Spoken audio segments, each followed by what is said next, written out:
কোনি উপন্যাসের 12 নম্বর অধ্যায় থেকে একটি আলোচনা করব। সেটা হচ্ছে, তোর বৌদিকে এসব কিছু বলিসনি। আলোচ্য অংশে কে কাকে এই কথাটি বলেছে, বৌদির পরিচয় দাও, কি বলতে নিষেধ করা হয়েছে, কেন নিষেধ করা হয়েছে। আলোচ্য অংশটি বাংলা সাহিত্যের একজন বিশিষ্ট সাহিত্যিক মতি নন্দী রচিত কোনি উপন্যাসের অংশ। কথাটি ক্ষিতিসিংহ কোনিকে বলেছে। বৌদি অর্থাৎ ক্ষিতিসিংহের স্ত্রী লীলাবতী। সে ছোটোখাটো চেহারার মানুষ, কিন্তু সংসারের উন্নতির জন্য দিন রাত কাজ করে চলে।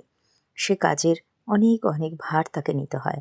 কাপড় এবং টেলারিংয়ের দোকান প্রজাপতিকে সে একাই পরিশ্রম করে সাজিয়ে গুছিয়ে লোকসানের হাত থেকে বাঁচায়। লীলাবতী দুজন মহিলা টেলার্স রেখেছে, এছাড়া কোনি তার সঙ্গে থাকে। সে শক্ত হাতে সংসারের হাল ধরে রেখেছে। প্রথম দিকে সে কোনিকে অপছন্দ করলেও পরে তাকে খুবই ভালোবাসত। কোনির কথায় সে তার সাঁতার প্রতিযোগিতা দেখতে যায় এবং কোনি প্রথম হওয়ার জন্য তাকে একটা ফ্রক দেওয়ার কথা বলে। জাতীয় স্তরে কোনি কিছু একটা হতে পারলে সে কোনিকে সিল্কের শাড়ি দেওয়ার কথাও বলে। অর্থাৎ লীলাবতীর মধ্যে সেই দয়া, মায়া, করুণার ভাবনা আমরা লক্ষ্য করি। সে স্বামীর প্রতিও যথেষ্ট যত্নশীলা।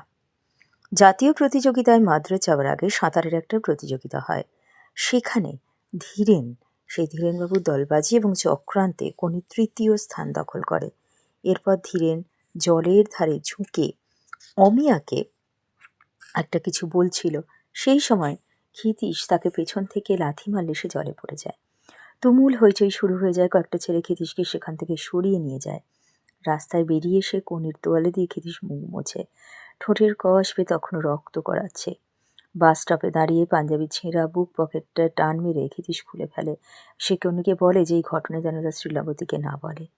ঘটনাটা মোটেই গর্ব করে বুক ফুলিয়ে বলার মতো কিছু নয়। এটা একটা বিশ্রী ঘটনা, মারপিটের। এতে নানা বিশৃঙ্খলা রয়েছে, দলবাজি রয়েছে। এই ঘটনার কথা লীলাবতী শুনলে দুঃখ পাবে। পরে হয়তো তাকে এবং কোনিকে সাঁতার কাটা থেকে বিরত থাকতে বলবে। আমাদের আলোচনা ছিল আজকে এই পর্যন্তই।